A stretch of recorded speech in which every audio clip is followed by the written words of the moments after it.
Deus do céu, que isso? Oi, moça?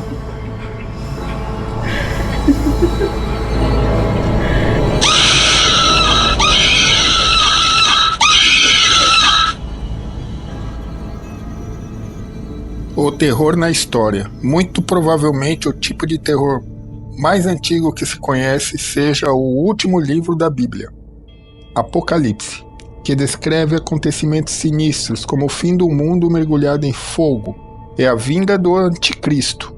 Outras passagens igualmente terríveis são a destruição de Sodoma e Gomorra ou as 7 pragas do Egito Antigo. Na Roma pagã e China antiga se acreditava em feitiçaria e nos espíritos.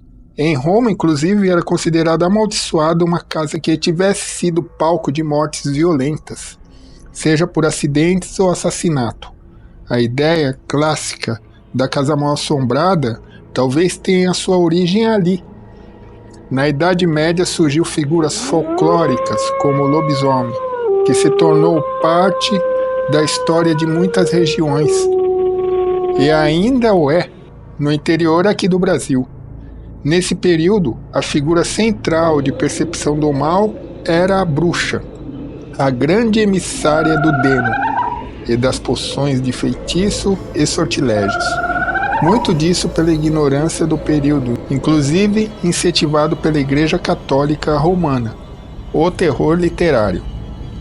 Um erro que se comete na literatura é confundir-se terror e horror, que são colocados numa mesma seção de biblioteca, por exemplo. A verdade é que as duas possuem uma enorme diferença. O terror tem elementos implícitos do sobrenatural, como a ação de espíritos ou demônios. E o horror de nada de sobrenatural tem, como no conto de Stephen King, que leva o título de Cão Raivoso, em que uma família é aterrorizada por um cão São Bernardo que enlouquece ao ser mordido por um morcego portador de higrofobia. O horror pode ter nítidos componentes do sobrenatural e ficção científica, como no clássico de Mary Shelley, Frankenstein. Outra fonte literária de terror é o folclore e a tradição religiosa de vida após a morte, no mal, em demônios e na incorporação de alguém vivo que se precise de um exorcismo.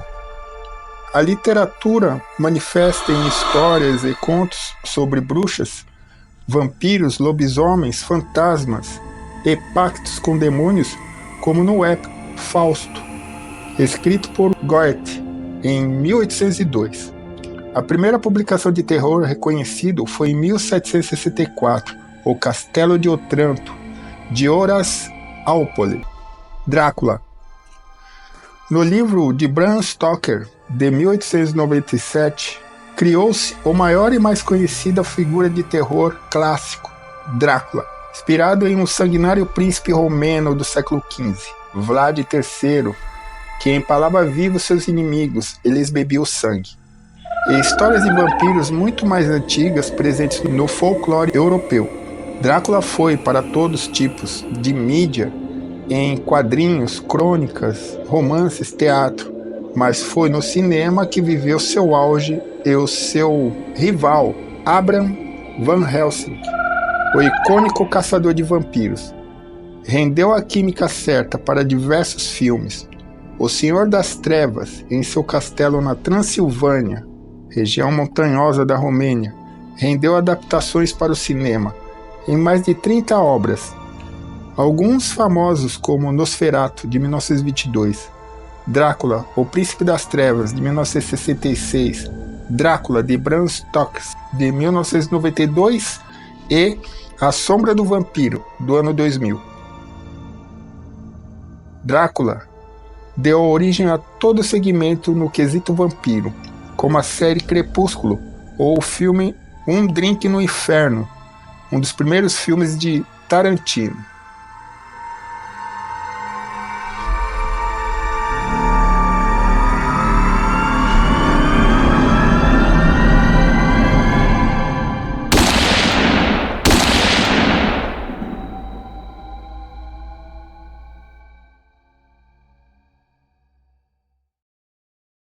A casa mal-assombrada.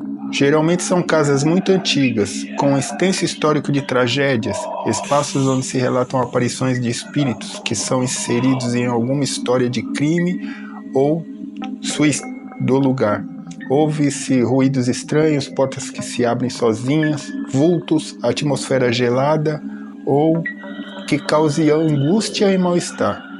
Algumas com manifestações violentas, como talheres, copos e pratos que voam para o chão, e gavetas e portas que se batem freneticamente. Há que se dá o nome de poltergeist, como no filme de 1982 com o mesmo nome. Nos filmes, a casa é relatada como isolada e de imobiliário antigo e escura, com todos aqueles clichês de sustos repentinos. É um modelo meio batido que causa mais sono e tédio do que medo. Algumas casas levam o título de serem extremamente mal assombradas, como a mansão Loftus Hall, na Irlanda, que é mais velha que o Brasil, com seus 670 anos, desde que fora construída. Possessão. A possessão demoníaca é, segundo a crença popular, a tomada de controle de uma pessoa por um ser maligno, sobrenatural, e é descrita desde a antiguidade.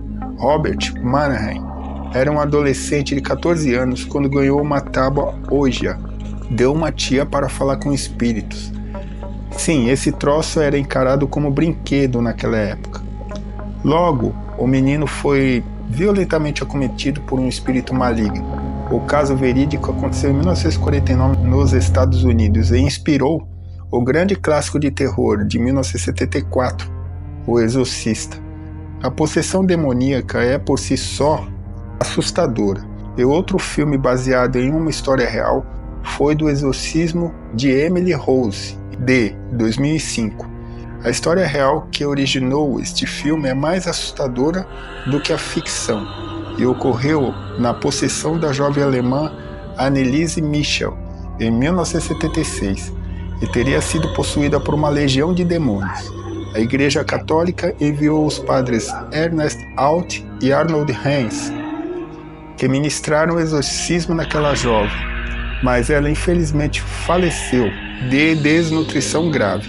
A justiça alemã condenou tanto os padres como os pais da moça por homicídio negligente, e o caso ganhou exposição mundial naquela época.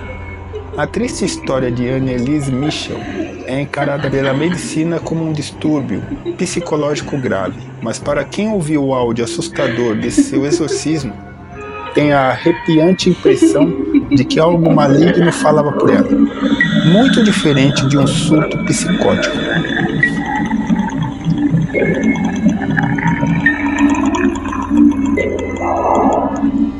A saga Zumbi. A história dos zumbis tem origem em rituais necromânicos da religião Vodou haitiana e na escravidão africana. A figura fictícia do morto-vivo, comedor de carne humana, tomou impulso a partir do filme White Zombie, de 1932, e foi o primeiro longa-metragem a tratar do tema zumbi. Em 1936 foi filmada a sequência, A Revolta dos Zumbis.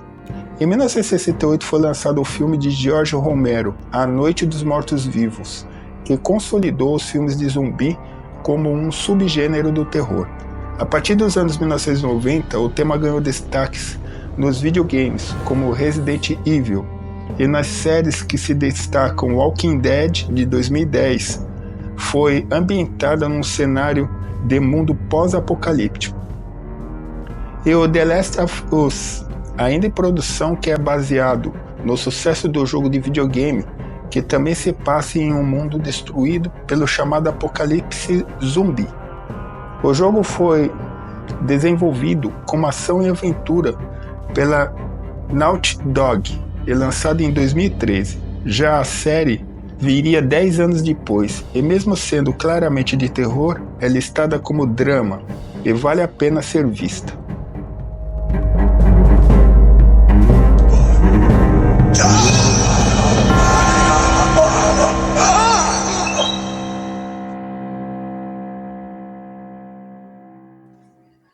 Terror e música.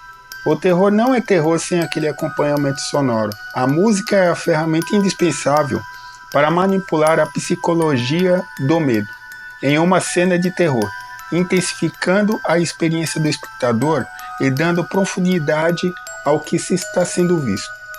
Um exemplo perfeito é a música que acompanha a célebre cena do banheiro em Psicose, de 1960. Ela certamente não teria o mesmo impacto terrível se tivesse outro fundo musical. As imagens estão ali na nossa frente, porém, uma boa trilha sonora de terror habilmente composta nos envolve no clima de medo subjetivamente. Cria-se a atmosfera, conecta-se a tensão e, enfim, a liberação da adrenalina no ápice do momento. Um novo estilo de medo. Com a popularização desta plataforma, o YouTube, um novo enfoque do terror se criou, a dos canais paranormais. E eu sou inscrito em alguns deles, daqui do Brasil e de fora. O celular e as câmeras das casas, lojas e as das ruas geram milhares de vídeos. Muitos são estranhos e que são exibidos por esses canais.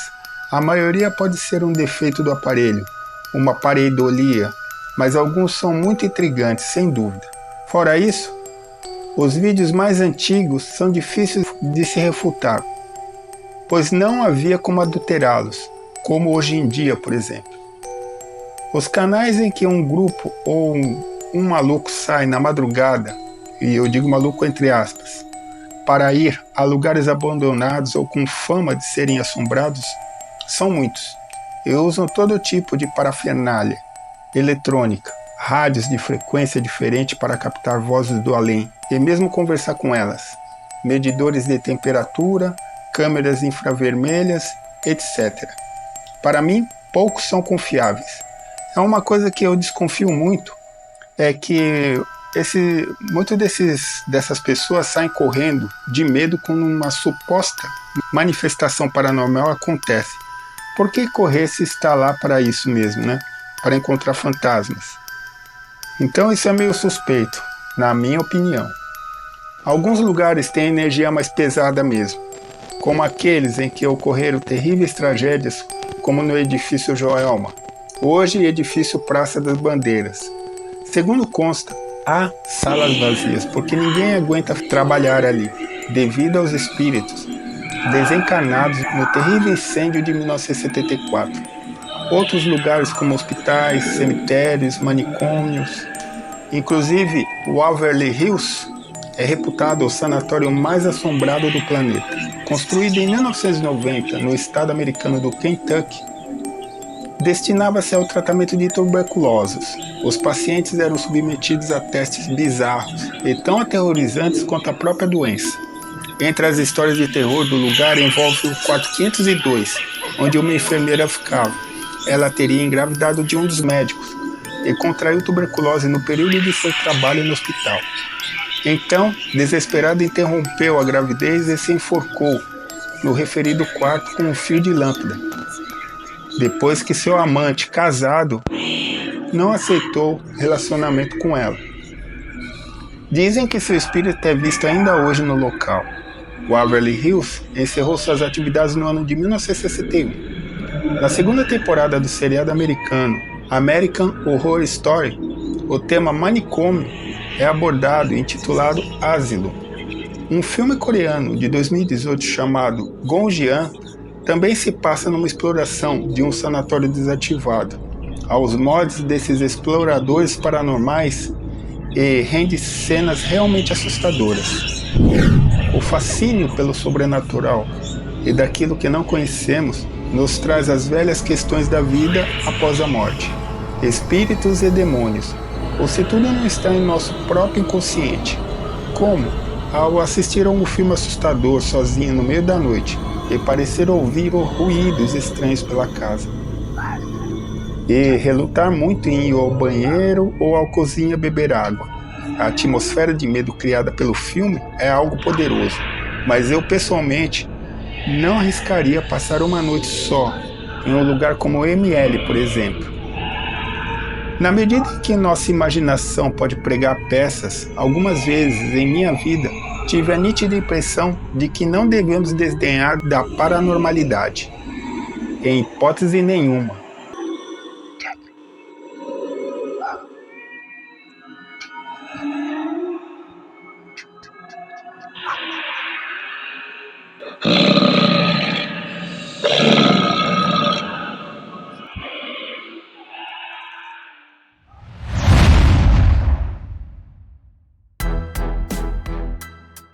Oi gente, tudo bem? Então, vocês gostaram do vídeo? Então eu fiz esse vídeo porque eu gosto do gênero de terror, né? Ultimamente tá difícil encontrar um filme realmente que dê pelo menos um susto, o mínimo que seja, né?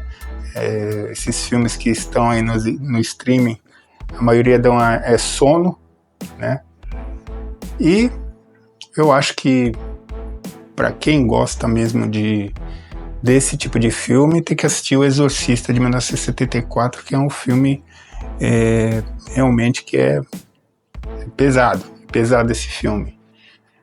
E baseado numa história real, o filme O Exorcismo de Emily Rose, de 2005, foi baseado no caso de uma garota alemã, em 1976. Eu não quis colocar o áudio do exorcismo dela, que está disponível alguns trechos no YouTube, porque, não sei, é uma coisa que acho que é muito mais aterrorizante que o próprio filme, mas vou deixar na descrição o trecho do exorcismo dela. Então eu ia colocar, mas acabei desistindo. Espero que esse vídeo tenha rendido algum susto, ou pelo menos tenha matado alguma curiosidade, né? Porque o intuito desse canal é para quem gosta de história. E se for agregar algum conhecimento, algum fato que vocês não sabiam, isso me deixa muito feliz, porque é isso mesmo que eu quero, entendeu? Eu vou deixar nos cards finais 2 vídeos sobre um sobre cachorro, outro sobre gato. Então, para quem gosta de pet, eu peço que vocês assistam, né? E a história vive no passado, no presente, moldando o futuro. Valeu!